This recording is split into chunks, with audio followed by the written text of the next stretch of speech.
নমস্কার। সৌমেন সরকার বলছি, campus plus চ্যানেলের আরেকটি নতুন প্রতিবেদন আপনাদেরকে স্বাগত। এবারে একান্তই একটি অন্য স্বাদের একটি এপিসোড। আহ, সুদূর আমেরিকাতে বসে রয়েছে আমার বন্ধু সৌমিত্র বন্দ্যোপাধ্যায়। এই যে স্ক্রিনে যাকে দেখতে পাচ্ছেন, সৌমিত্র বন্দ্যোপাধ্যায়। তো আজকে এর সঙ্গে কিছুক্ষণ কথাবার্তা বলবো। সৌমিত্র। হ্যাঁ, নমস্কার। বল। তা সৌমিত্র আমার বহুদিনের বন্ধু, কলকাতাতে থাকে। তবে এখন ও কিছুদিন হলো ইউএসএ তে রয়েছে। নর্থ ক্যারোলিনা ক্যারি বলে একটা শহর আছে, ওখানে ওর ছেলে ওখানকার ইউনিভার্সিটিতে ম্যাথস অ্যান্ড স্ট্যাটিস্টিক্সের প্রফেসর। তো কিছুদিন সময় কাটানোর জন্য গেছে, আবার কিছুদিন পরে চলেও আসবে। ইন দি মিন টাইম একটা টেম্পোরারি বা একজন ট্যুরিস্ট হিসাবে ইউএসএ কে কেমন দেখছে, সে ব্যাপারে একটু কথাবার্তা বলবো। Soumitra, your initial words about being a tourist in USA.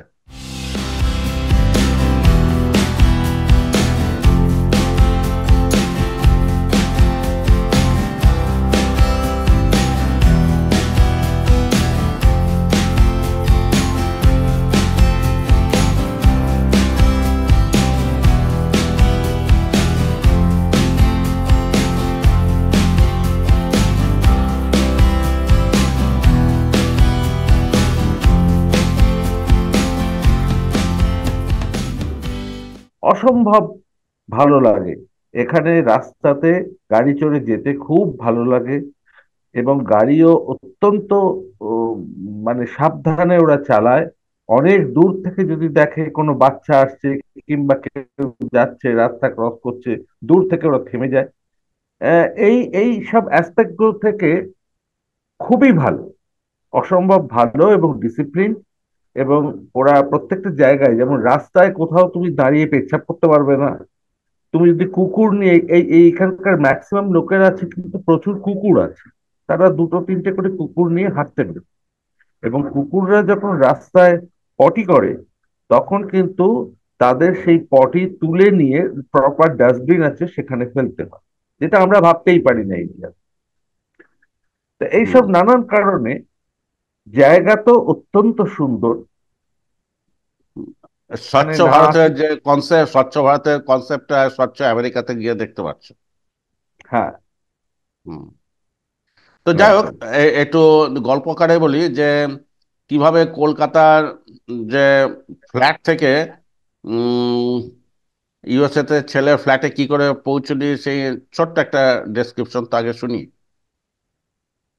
আরে পৌঁছানোর তো এখন তো এরোপ্লেন হয়ে তো পৌঁছানোর কোনো ব্যাপার নেই। এখন শুধু জার্নিটা অনেকক্ষণ, প্রায় জার্নি এবং ওয়েটিং নিয়ে প্রায় 36 ঘন্টার journey. Kolkata to Doha, Doha to New York, New York to ওই র্যালে। এই র্যালি এয়ারপোর্টটা হচ্ছে এইটা। র্যালি এয়ারপোর্টে নেবে, সেখানে আমার ছেলে ওয়েট করছিল, গাড়ি নিয়ে এসেছিল, ওর সঙ্গে বেরিয়ে গেল এই আর কি। Any difficulty in customs and immigration? আহ, না, এইবার কিছু হয়নি। গতবার শুধু ক্যামেরার ব্যাটারি ফ্যাটারি গুলো সমস্ত ভেতরে নিয়েছিলাম ওই চেক ইন লাগেজে। তো সেই নিয়ে আমার ওইখানে অনেক ঝামেলা হয়েছিল গ- গতবার। যে ওই ওই এটাকে আটকে দিয়েছিল সুটকেসটাকে, তারপর আমাকে ডেকে বললে এর ভিতরে কোনো ব্যাটারি আছে কিনা, সেল। আমি ভেবে চিন্তে দেখলাম কিছুই তো নেই। তা বললো হ্যাঁ, আমার একটা ক্যামেরা আছে, ক্যামেরার ব্যাটারি আছে, ওটা তো কিছু হবে। বললো হ্যাঁ হ্যাঁ, ইমিডিয়েটলি ওটা বের করে আপনার সঙ্গে নিন ওটা। এই তো আর কি। এইবার আর সেই ধরনের কোনো ভুল হয়নি, সুতরাং এইবার অ্যাজ সাচ কোনো ডিফিকাল্টি হয়নি। তো যেটা জিজ্ঞেস করবো যে আমেরিকাতে মানুষজনকে কেমন লাগছে? মানুষজনের সঙ্গে সেভাবে আলাপ তো হয়নি। তবে রাস্তায় যখন হাঁটতে টাঁটতে বেরোই, মর্নিং ওয়াক করতে বেরোই কি বিকেলের দিকে যখন একটুখানি হাঁটতে বেরোই বা কিছু, তখন যার যার সঙ্গে রাস্তায় দেখা হয় বা আসে, সকলেই একটা স্মাইল দিয়ে জাস্ট গুড মর্নিং কি গুড ইভিনিং বা হ্যালো, বা হাউ আর ইউ, এই ধরনের করে একটা ছোট্ট করে একটা বলে হেসে বেরিয়ে যায়। আলাপ করার মতো লোক এখানে বা আলাপ করার মতো ও, সেই রকম এনভায়রনমেন্ট বা ব্যাপার সেখানে নেই যে এ ওর বাড়ির সামনে যাচ্ছে একটুখানি আড্ডা দিচ্ছে, বা কোনো চায়ের দোকান বা কোনো জায়গাতে একটা আড্ডা দেওয়ার জায়গা আছে, সবাই মিলে গিয়ে সেখানে আড্ডা দিচ্ছে, সেই ধরনের কোনো ব্যাপার নেই। হুম। খাওয়া দাওয়া?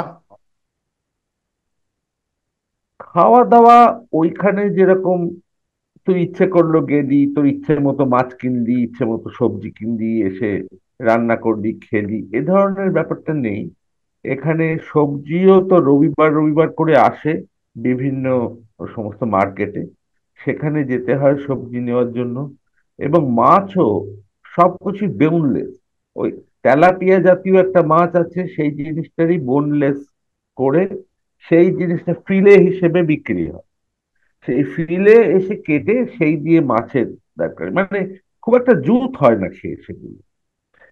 এইভাবে হয় আর কি, মানে আমরা যারা তথাকথিত কলকাতাবাসী বা ওই ধরনের ইন্ডিয়াবাসী, তাদের খুব একটা জুত হয় না। তবে বাইরে থেকে যেগুলো আনে, যেমন ওদের মেনলি ডমিনোজ পিৎজা বা ডমিনোজ বার্গার এখানে খুব সস্তা। এখানে ডমিনোজ, আমাদের ওখানে যেরকম ডমিনোজ খুব মানে হাই প্রাইস, এইখানে কিন্তু ডমিনোজ মোস্ট ইকোনমিক এবং চিপ, চিপ ফুড বলতে যা বোঝায় তাই। ডমিনোজ থেকে ওরা নেয়, কিন্তু সেরকম কিছু না হলে বা স্টুডেন্টরা হয়তো ডমিনোজ থেকে খায় দেয়, এরকম ব্যাপার। আরো আছে চিপটলে বলে একটা আছে, সেটা বেশ একসঙ্গে অনেক কিছু কম্বাইন করে দেওয়া হয়, ওই দই ফই সবকিছু মিলিয়ে, সেটা বেশ ভালো কিন্তু। তারপর উইংস, চিকেন উইংস বিক্রি হয়, সেইগুলো খুব সুন্দর খেতে। ওই তারপর prime prime parts, prime parts, হ্যাঁ, প্রাইম পার্টস, এই যে হ্যাঁ, উইংস, লেগস। হ্যাঁ, হ্যাঁ, হ্যাঁ। প্রাইস মানে এখনই কত প্রাইস আমার খেয়াল নেই, কারণ আমি তো কি কিনি না, সঙ্গে ছেলে থাকে, ওই একটা করে নেয়, দাম দেয়, তাও বাই কার্ড। সুতরাং আমি খুব একটা জানি না ব্যাপারে। তবে কি, এদের এক একটা করে অফার থাকে অবশ্য, সেগুলো যদি লোকে অনলাইনে একটু দেখে তারপর করতে পারে যে কিরকম চলছে, একটার সঙ্গে একটা ফ্রি বা দুটোর সঙ্গে একটা ফ্রি বা এই ধরনের কিছু অফার থাকলে সেটাতে আবার ভালো লাভ হয়, এই আর কি। তখন সময় কাটে কি করে? সময় কাটে এমনি সকালবেলা উঠলাম, ছেলে বউ দুজনের সঙ্গে আড্ডা ফাড্ডা মারলাম, তারপর ওরা কফি করে, কফি খাই, খেয়ে তারপর ওরা যে যার কাজে বেরিয়ে যায়। আহ, হয়তো কখনো কখনো 8:30 9টার সময় বেরোয় বউ, ছেলে বেরোয় আরেকটু বাদে, কারণ ওর এখন অ্যাকচুয়ালি ক্লাস নেওয়ার তা এখন চলছে, ভেকেশন চলছে, এখন শুধু রিসার্চ ওরিয়েন্টেড কাজগুলো এখন চলছে। তো সেই জন্য ওর যাওয়াটা কোনো খুব একটা টাইমলি বা সেই ধরনের কোনো টাইম বাউন্ড ব্যাপার হয় না। ওর ইচ্ছে হলো 10টা 10:30টার সময় হয়তো বেরোলো, গিয়ে ওখানে বসে ওর কাজ করে, ও মুক্ত মুখ সারাদিন ধরে, এই আর কি, এরকম হয়। আচ্ছা তারপর আমাদের ওই আচ্ছা, হ্যাঁ, বল আর কি। নাতনিকে নিয়ে সময় নাতনি। কাটে, ওকে নিয়ে একটু হাঁটতে বেরোই। তারপর ওই খেয়াল বেল করে, মাঝে মাঝে বায়না করে, এই করে এই করে মোটামুটি কাটে, আবার বিকেল বেলা ওর বাবা মা এসে যায়, বিকেল বেলা কি সন্ধে, এখানে সন্ধে হয় আবার রাত্রির 8টায়। এই যে হুম। সন্ধে বললে খুব মুশকিল হয়ে যায়, মানে আর সকাল, আর সাড়ে সকাল, ছটা অবধি ভোর বিকেল। আর সকাল কটার সময় হয়? সকাল 6টা, ওই 5:30 6টার মধ্যে আস্তে আস্তে একটুখানি আলো ফুটে যায়। মানে ডে লাইট টাইমটাই একটু বেশি। হ্যাঁ। এনিওয়ে, একটা অন্য কথা জিজ্ঞাসা করি। সেটা হচ্ছে যে এই যে আমি জানি যে এটা তোর পক্ষে হয়তো পরিপূর্ণভাবে উত্তর দেওয়া সম্ভব নয়, তাহলেও জিজ্ঞেস করছি যে প্রাইমারি আইডিয়াটা কেমন। এই যে আমেরিকাতে যাওয়ার জন্য ভারতীয়দের যে, যারা পড়াশোনাতে বা ভালো ভালো চাকরি পেয়েছে তাদের কথা বাদ দিচ্ছি, যে করে হোক আমেরিকা পৌঁছতে হবে, এই ধরনের একটা ডেসপারেট টেন্ডেন্সি কিন্তু অনেকের মধ্যে আছে। হুম। এই টেন্ডেন্সিটাকে কি চোখে দেখিস, বা জাস্টিফিকেশন কিছু আছে কিনা? আর সেটা অবশ্যই আছে। কারণ কি, এখনো পর্যন্ত আমরা যদি দেখি যে আমার কোনো বন্ধু বা তার ছেলে বা কেউ আমার জানাশোনা আত্মীয় স্বজন আমেরিকায় যাচ্ছে কোনো চাকরি করতে বা কিছু করতে বা পিএইচডি করতে বা পোস্ট ডক করতে, আমরা তাকে একটুখানি অন্য চোখে দেখি দেন আমাদের দেশে কিছু করছে এর থেকে আর কি। সেটা অবশ্যই আমরা দেখি। এবং আরেকটা কি, আমেরিকাতে আহ যেরকম ভাবে লোকের লাইফস্টাইল, যেরকম সকলের একটা করে গাড়ি আছে, সকলে যথেষ্ট পরিমাণ মানে অ্যাফ্লুয়েন্ট বলতে পারি। তো এইসব নানান কারণে লোকে অ্যাফ্লুয়েন্ট মানে হচ্ছে, আমেরিকায়। অ্যাফ্লুয়েন্ট মানে হচ্ছে ইন্ডিয়ানদের রেসপেক্টে অ্যাফ্লুয়েন্ট, মানে আমেরিকানরা আমেরিকানদের রেসপেক্টে, মানে ধনী না, গরিবের মতন। সেটা তো তার তো একটা ব্যাপার আছে, তবুও বলছি এখানে ধর আমি একটা কথা বলি। আহ, এইখানে অধ্যাপকদের যা মাইনে, সেটা যদি তুই ডলার থেকে রুপিতে কনভার্ট করিস তাহলে অনেকটা হয়ে যাবে। সেই রকম মাইনেতে কম্পেয়ার করলে চলবে না। তুই যদি ডলার ইজ টু ডলার করিস, সেরকম ধরনের একটা ব্যাপার মানে হতে পারে, হতে ওয়ান পারে in dollar the is. Sense আমি বলি আহ, ধর 12টা ডিমের দাম ইন্ডিয়াতে ধর 6 12 72 টাকা, আমি এমনি ডিমের কথা বলছি, ঠিক আছে? আর এইখানে ওই তিন 3 থেকে 4 ডলার এমনি ডিম। তারপর তুই যদি একটুখানি অন্য ধরনের ডিম কিনিস তার দাম আলাদা। আমি একদম একদম মিনিমালিস্টিক জায়গায় এসে ডিমের দামটা বলছি। মানে সিঙ্গেল পিস? না না না, 12টা, এক ডজন। 12টা? 12টা? 12টা ডিম আমাদের হতে গেলে 6 টাকা করে যদি পিস ধরি, 6 12 72 টাকা। আর এইখানে 250 সেটার টাকা? মিনিমাম প্রাইস যেটা হয় 12 টাকার, এই 250 টাকা? 250 টাকা? 12টার, সেটা হচ্ছে তোর, হ্যাঁ, 4 ডলার মানে, না 250-র বেশি, 250 প্রায় টাকা? 350 টাকা। মানে 25 টাকা পিস হয়ে যাচ্ছে। হ্যাঁ, সেই হিসেবে তুই যদি ধরিস তাহলে এখানে দাম বেশি, কারণ তুই মানে এইখানে কস্ট অফ যারা লিভিং রোজগার, quite high. Cost of living quite high. In respect of rupee, in respect of rupees. কিন্তু যদি তুই ডলারের হিসেবে করিস, তাহলে দেখবি তুই এইখানে, যেমন আমার ছেলেই বলে যে আমাদের দেশে আমি মোটামুটি মিডিওকার গোষ্ঠীর একটা লোক, আমি ফুল প্রফেসর হয়েও কিন্তু আমার যা মাইনে সেই তুলনায় প্লাস আমার বউয়ের মাইনে সব মিলিয়েও আমি এমন একটা জায়গায় আছি যেখানে আমাকে খরচা করতে হয় একটু ভেবেচিন্তে। আমি যেমন যখন তখন বিরাট বড় বাড়ি কিনতে পারি না, মোটামুটি ভালো একটা বাড়ি কিনতে পারলাম এতদিনে। হ্যাঁ, তারপর হয়তো আমি ইচ্ছে মতো এদিক ওদিক বেড়াতে একটু যেতে গেলেও জানা, আমাকে ভয় একটু করে। একটু একটু জানার ইচ্ছে রইলো যে বাড়ি কিনেছো, মানে আমাদের এখানকার যা উম, অ- মানে অভিজ্ঞতা, হ্যাঁ, এক একটা জিনিস একটু কম্পেয়ার করব। এই যে বাড়ি কিনেছো তখন এই যে চাঁদার জন্য কেউ চলে এলো যে আমাদের চাঁদা না কই। না না, এইসব জায়গায় এখানে চাঁদা ফাদার ব্যাপারটাই নেই, আর কোনো ব্যাপারই নেই। আর 2 নম্বর হচ্ছে যে বাড়ির দাম আজকে কলকাতাতে বাইপাসের ধারে একটা ফ্ল্যাটের সঙ্গে এখন যেখানে আছি সেখানে একটা বাড়ির মানে দামের ফারাকটা কিরকম? দামের ফারাক মানে এইখানে বিভিন্ন জায়গার? হ্যাঁ, মানে আমি বলছি যে হ্যাঁ, সে তো ফারাক আছেই। সে তো ধর দেখ, ফারাক মানে ধর, উম, যে বাড়িটায় ও ভাড়া থাকতো সেই বাড়িটায় যা ছিল, এইটা তার থেকেও অনেক বড় বাড়ি। এটা 3 তলা বাড়ি, একতলা দোতলা তিনতলা, তিনটে স্টোর আছে, মানে স্টোরি আছে, প্লাস দুটো গ্যারেজ আছে। হ্যাঁ, তো এই এইরকম আর কি। তো এইটা অনেক বড় বড় ফুল, তোর ওই পুরোপুরি তোর কার্পেট দিয়ে মোড়া, বিভিন্ন বাথরুম প্রতিটা স্টোরে, তোর স্টোরিতে একটা থেকে দুটো করে বাথরুম আছে, এইরকম আর কি, বিভিন্ন মোটামুটি ভালো বাড়ি। সেটা এক্স্যাক্টলি কত দাম তো আমার এখন খেয়াল নেই, শুনেছিলাম বাট ভুলে গেছি। মোটামুটি। তবে ওদের যা এখানে ধর তার তুলনায় অনেক ভালো ভালো বাড়িও আছে, অনেক খারাপ খারাপ বাড়িও আছে। এখন ধর যেখানে লেকের সামনে বিশাল বিশাল বাড়ি তাদের, দারুণ ভালো, এবং জঙ্গলে, চতুর্দিকে জঙ্গল। এখানে লোকজন জঙ্গল এত ভালোবাসে, এবং শুধু তাই নয়, এত সেফ অ্যান্ড সিকিউর। জঙ্গল থাকলেই যে তোর লোকে ভয় পাবে বা সেরকম কিছু করবে সেরকম ব্যাপারটা নেই। এখানে জঙ্গল গাছপালা লোকে এনজয় করে।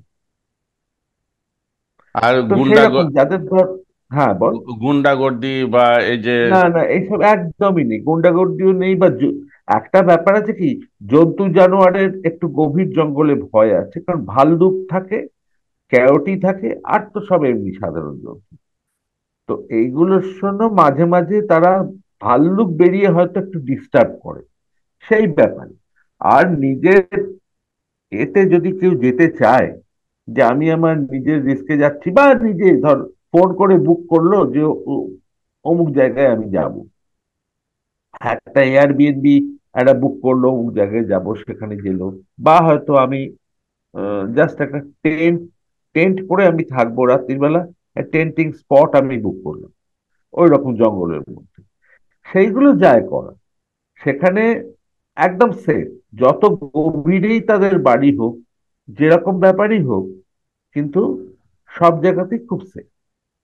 আচ্ছা, এবারে বলি যে ফ্যামিলি বন্ড ব্যাপারটা কিরকম দেখিস, যে ওখানে যে সবাই ব্যক্তি স্বাতন্ত্র্যে এতটাই বেশি ভোগে যে ফ্যামিলি কনসেপ্ট আমাদের এক্স্যাক্টলি। এখানকার মতো ফ্যামিলি বন্ডিং এর হ্যাঁ। ব্যাপারটা অনেকটাই কম। খুব বেশি হলে হাজবেন্ড ওয়াইফ এবং বাচ্চা, তার বাইরে আরো অস্তিত্বগুলো, এই এই ব্যাপারগুলো যেগুলো মানে কিরকম না, ফ্যামিলি বন্ড বলতে ধর, আহ, আমাদের ধর কি, ইন্ডিয়ান, এখন সবে ওরা আমেরিকান হয়েছে, ঠিক আছে, এটা একটা অন্যরকম। আমাদেরকে ওরা বারবার ধরে আসতে বলে, নিয়ে আসতে আসে, থাকতে বলে, ইত্যাদি করে।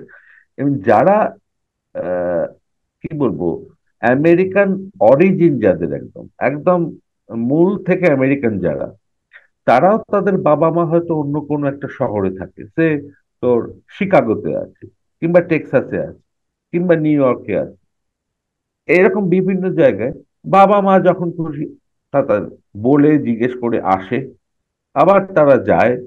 এইরকম থাকা থাকির ব্যাপার খুব কম। হুম। এইরকম ব্যাপার। আর ছেলেপুলেদের ব্যাপারটা হচ্ছে, ছেলেপুলেরা যেই 16 বছর হয়ে গেল, সঙ্গে সঙ্গে তারা স্বাধীন, এবং বাবা মার কোনো 16 মানে কি, এখতিয়ারই নেই। 16 মানে কি আইনগতভাবে আইনগতভাবে 16-র বিশেষ কোনো পজিশন আছে না আমাদের দেশে যেটা 18, না মানে হোয়াট ইজ সো স্পেশাল এটা অ্যাবাউট এরা বলে 16তেই নাকি বলে, কারণ অনেক বাচ্চা বাচ্চা মেয়েকে আমি গাড়ি চালাতে দেখেছি, তারা মানে 16 থেকে ড্রাইভিং বেশি বলে মনে লাইসেন্সের হয় না। ড্রাইভিং হ্যাঁ, লাইসেন্স পাওয়ার ওই এজ। ওই মানে তোর যখন এই ওদের এই 16 বছর কমপ্লিট হলে তখনই ড্রাইভিং লাইসেন্সটা দেওয়া হবে। তার মানে আবার সেই সময়তে তাদেরকে পুরোপুরি অ্যাডাল্ট হিসেবে, মেজর হ্যাঁ, হিসেবে তাদেরকে হ্যাঁ। ট্রিট করা হচ্ছে। এবং বাবা মাও মেনলি বলে যে তারপর তারা নিজেদের আর্নিং বা নিজেরা কি করবে সেটা যেন ভেবে সেই দিকে নিজেরাই নিজেদেরকে চালনা করবে। না এইখানে যেমন আমাদের ব্যাপার হচ্ছে যে মেয়ে বড় হলে তার বিয়ে দিতে হবে, না, কি ছেলের না, চাকরি না পাওয়া পর্যন্ত মানে বাবা মা খেয়ে ঘুমিয়ে তাদের সুখ নেই। না, না, না, এইখানে সেই জিনিসটা একদমই নেই। কারণ ছেলে বা মেয়ে বড় হলে তাদের নিজের দায়িত্ব নিজের কাছে। তারা পুরোপুরি যখন অ্যাডাল্ট হয়ে যাবে, তখন আর বাবা মা তাদের কোনো ব্যাপারে নাক গলাবে। হয়তো আচ্ছা। কিছু সাজেশন দিতে পারে বা কিছু পারে, হয়তো কোনো মেয়ে এমন একটা ছেলের সঙ্গে হয়তো ঘুরছে বা লিভ ইন করছে বা ডেটিং করছে, যেটা বাবা মার হয়তো পছন্দ হচ্ছে না, হয়তো তারা বললো, কিন্তু মেয়ে বা ছেলে সেটা মানতেও পারে, নাও মানতে পারে, কিন্তু বাবা মা কিছু বলেই না একটা সময়। ভীষণ ভাবে স্বাধীন চেতা প্রত্যেকে। না স্বাধীন চেতা যেমন হচ্ছে তেমনি মানে আমার প্রশ্ন একটা জায়গাতে, আমি কোনোদিন আমেরিকা যাইনি কাজে আমি নিজে তো কোনো বক্তব্য রাখতে পারবো না।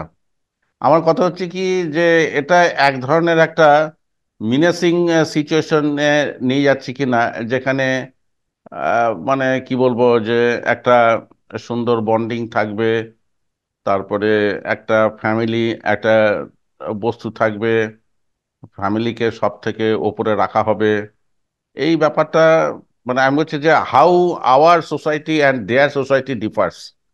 যদিও এটা খুব বড় প্রশ্ন, তাহলেও বলছি চোখের সামনে কি কি ধরা পড়ছে। না, অ্যাকচুয়ালি আমাদের সোসাইটিতেও আগে যেরকম ছিল, একান্নবর্তী ফ্যামিলি। হ্যাঁ, বাবা মা, তাদের চার পাঁচটা করে ছেলে মেয়ে মিশনো, তাদের একসঙ্গে বিয়ে হলো, একসঙ্গে থাকলো। সেইটা থেকে আস্তে আস্তে আহ কি বলবো, সেকুলার ফ্যামিলি সমস্ত হতে থাকলো, যে যে আলাদা হয়ে গেল। তারা তারা ফ্ল্যাট কিনে ফেললো, কি বাড়ি বাড়ি যেখানে সেখানে করে সেখানে উঠে গেল। এইভাবে কিন্তু আমাদের দেশেও, মানে ইন্ডিয়াতেও এখনো পর্যন্ত কিন্তু তোর একসঙ্গে সুন্দরভাবে থাকা, বা আমার ওপরে বাবা মা আছে তাদের কথা আমি পুরোপুরি মানবো বা তাদের কথা অনুযায়ী চলবো, এই ব্যাপারটা কিন্তু আস্তে আস্তে নষ্ট হয়ে যায়। আর এদের দেশে যেটা আছে সেটা কি, খারাপ বলছি না, কিন্তু প্রত্যেকের স্বাধীনতায় কেউ কিন্তু হস্তক্ষেপ করে না। তা সে বাবা মার ব্যাপারই হোক, কি ছেলে মেয়ের ব্যাপারই হোক। এখন আমাদের দেশে দেখতে পাচ্ছ যে আমাদের দেশে বাবা বা মার যে ডিভোর্স হলে ছেলেপুলেরা আবার সেই বাবা বা মাকে দিয়ে দিচ্ছে, হচ্ছে তো। না, সেটা তো মানে কি বলবো, সমাজের এমন একটা লেভেলে হচ্ছে তার মানে যেটা কি, এখন।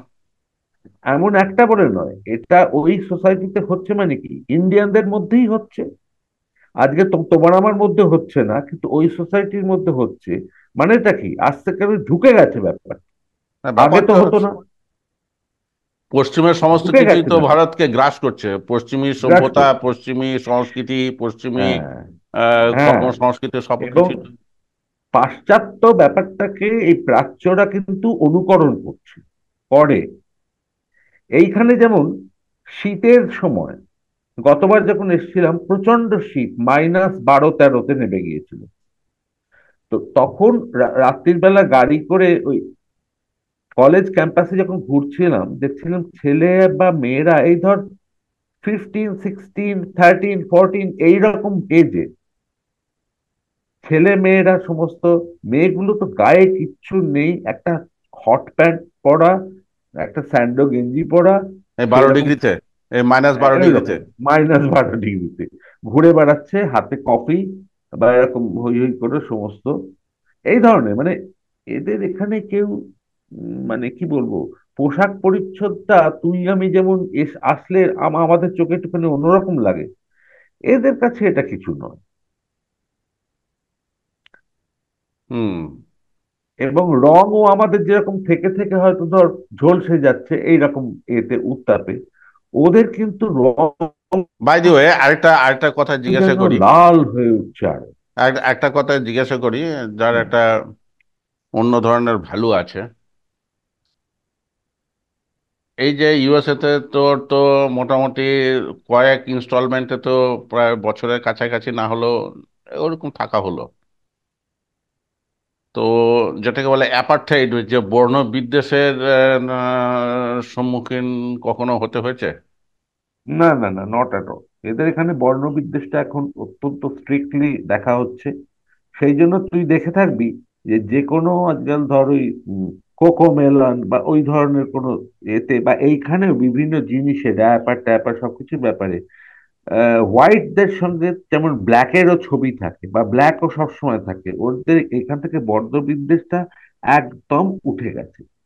যার জন্য কি এখানে এই যে সাউথের লোকেরা যে প্রচুর থাকে, তারা দে আর অল ব্রাউন, মানে আমাদেরই মতো গায়ের রং, কিংবা আমাদের থেকেও কালো। তারাও কিন্তু দিব্য আছে সুন্দরভাবে। বর্ণ বিদ্বেষ বলে বস্তুটা এখন আর নেই এখানে, আমি অন্তত দেখতে পাই। এবং আজকে এইখানে কোনো কোনো কালো লোককে তুমি যদি আদার দ্যান ব্ল্যাক আমেরিকান যদি বলো, মানে আদার দ্যান ব্ল্যাক আমেরিকান যদি তুমি নিগ্রো বলো, কিংবা আম, এই বলো, ব্ল্যাকস বলো বা কিছু, সাংঘাতিক বাজে ঘটনা হয়ে যাবে। আমি আজকের এই আলোচনা আর বেশি দীর্ঘায়িত করব না। আমি আরো দুটো এপিসোডে তোমাকে পেতে চাই, আগে থেকে বলে রাখছি তার সাবজেক্ট ম্যাটারটা কি হবে। এখনো তো আরো কিছুদিন আছে, তো আমি আশা করি তার মধ্যে এই দুটো এপিসোড করে ফেলবো। একটা এপিসোড হচ্ছে ওখানকার এডুকেশন সিস্টেম নিয়ে, আর আরেকটা হুম, এডুকেশন হচ্ছে ওখানকার এমপ্লয়মেন্ট মার্কেট নিয়ে। আমি কিছুদিনের মধ্যেই তোমার সঙ্গে এই ব্যাপারে একটু আলোচনায় বসতে চাই। হুম। আহ, কোনো অসুবিধা নেই তো? না, না, না, তাহলে এনি আমি টাইম, আমার তো এখন অগাধ সময়। তাহলে মোটামুটি একটু মানে প্রিপারেশন নিয়ে রাখো। আমি কিন্তু আগামী কয়েকদিনের মধ্যে তোমার কাছে আরো দুটো আহ, একাডেমিক সিস্টেম নিয়ে বলতে গেলে আমার ছেলে আরো ভালো বলতে পারবে। এখন ওকে যে যদি ছেলে ইনভলভ যে করা মানে যায় খুবই ভালো। মানে মানে ছেলে বসবে, হ্যাঁ, খুবই ভালো। সেটাই বলছি। ওকে পেতে গেলে একটা উইকেন্ডে সেই রকম একটা আগে থেকে বলে একটুখানি ওকে রাখতে হবে। হ্যাঁ। ছেলে এবং ছেলের মা যেরকম দুজনেই দুজন থাকুক না, কথাবার্তা হোক না, একটা মোটামুটি একটা ইন্ডিয়ান ফ্যামিলি ওখানে কিভাবে রয়েছে সেটা একটু একটা fuller picture, we can get A fuller picture. ঠিক আছে, দেখি। তাহলে এই আজকের মতো এই এপিসোডটা এখানে শেষ করছি, আসার জন্য আহ, বন্ধুকে আর কি ধন্যবাদ দেবো তাহলেও। আরে ধন্যবাদের কিছু নেই, এরকম যখন খুশি গল্পের মতো সেভাবেই বললাম। আজকে আমি এখানে রয়েছি, যা যা চোখের সামনে দেখছি, যা যা বুঝছি সেই অনুযায়ী বলছি। ধন্যবাদের কিছু তোমার তো অসুবিধা নেই। আমার মাধ্যমে তোমার কাছ থেকে যারা ওখানে যায়নি বা হয়তো ভবিষ্যতে কোনোদিন যাবেও না, তা তো কিছুটা তো একটা ফার্স্ট হ্যান্ড গ্লিমস তো পাচ্ছে। আর গ্লিমস আমার হাত থেকে কেন, অন্য যে কোনো জায়গায় তারা এই না যাই গ্লিমস হোক, পেতেই এটা পারে। এই অ্যারেঞ্জমেন্টটা করার উদ্দেশ্যই হচ্ছে যে হ্যাঁ ঠিক আছে, একটা ফার্স্ট হ্যান্ড হ্যাঁ, এক্সপিরিয়েন্সকে মানে ট্রান্সমিট করা, হ্যাঁ, এইটাই হচ্ছে নিশ্চয়ই। ব্যাপার। তবে আমি এখানে যেটা বুঝতে পারছি, আমাদের বাঙালি যত না দেখছি এখানে বোধহয় আমি একজনও বাঙালি দেখিনি, বা ওদের ডিপার্টমেন্টে এক আধজন আছে যাদের সঙ্গে ওদের দেখা হয়েছে, আলাপ হয়েছে বলে। কিন্তু এই যে ক্যারি বলে জায়গাটা, যেখানে ফুললি সাউথ ইন্ডিয়ান লোকেরাই বাস করে ম্যানলি, ওরা প্লাস অন্যান্য আর আদার দেন আর কি আমেরিকান, তো সেখানে কিন্তু আমি কোনো জায়গায় আজ পর্যন্ত একটা বাঙালিকে দেখি। সব সাউথ ইন্ডিয়ান প্রচুর এনিওয়ে, দেখেছি। এপিসোডটা শেষ করার আগে আমি শুধু প্রথমে একটু জিজ্ঞাসা করে নিতে, লাস্টে একটা জিজ্ঞাসা করে নিতে যাই যে তোমার ছেলের সঙ্গে তো অতি অবশ্যই কথা বলবো, তোমার ছেলের প্রেজেন্ট এনগেজমেন্টটা কি? ও এখন অ্যাসোসিয়েট প্রফেসর অফ এই তো North Carolina University, University of North Carolina, UNC, University of North ক্যারোলিনায় ও অঙ্ক এবং স্ট্যাটিস্টিক্স পড়ায়, মেনলি অঙ্ক। প্রবাবিলিটি থিওরির উপর ওর বিভিন্ন আছে, প্রচুর পেপার আছে, সেটা গুগলে গেলেই দেখতে পাওয়া যাবে। তো এনিওয়ে, ঠিক এই আছে, হচ্ছে ব্যাপার। নেক্সট এপিসোডে আশা করছি যে যদি সময়, সুযোগ, পরিস্থিতি সব ঠিক থাকে, তাহলে হুম, তোমার ছেলের সঙ্গেও এই এডুকেশন সিস্টেমটা নিয়ে একটু আমাদের এখানকার সঙ্গে ওখানকার পার্থক্যটা বোঝার জন্য।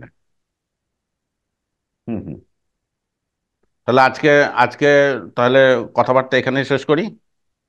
ওকে, ঠিক আছে। দর্শকদের পক্ষ থেকে তোমাকে ধন্যবাদ। ওকে সৌমেন, ওকে, বাই বাই। বাই।